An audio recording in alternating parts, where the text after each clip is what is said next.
Hallo.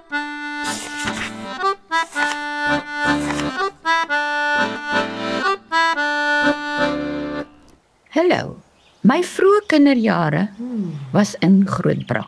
Ja, weet My ma, my pa, my sissies en ek.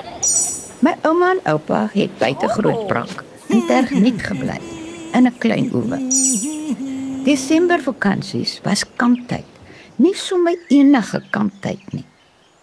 Pa en ma het een tent met 'n dubbelbed en 'n matras gehad. Langsam was ouma en oupa se tent ook met 'n dubbelbed en matras. Dan was daar 'n klein tentjie met opvulkampetjies sonder matrasse vir my en my sissies. Daar was baie om te doen elke dag. Ons het geswem in die Brakrivier of in die see of waar die rivier in die see vloei. Ons het vis gevang met oupa. Agter die kamp was 'n groot sandtuin. Jy klim uit en dan gly jy af. Jy klim uit en dan gly jy af.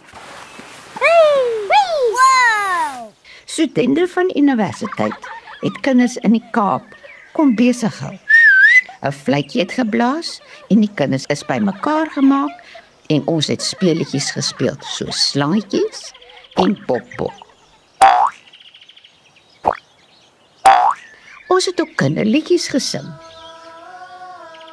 Die groot mense het braaivleis gemaak, soms roosterkoek. Slaaptyd. Sodra jou kop die kussing slaan, was jy vas aan die slaap.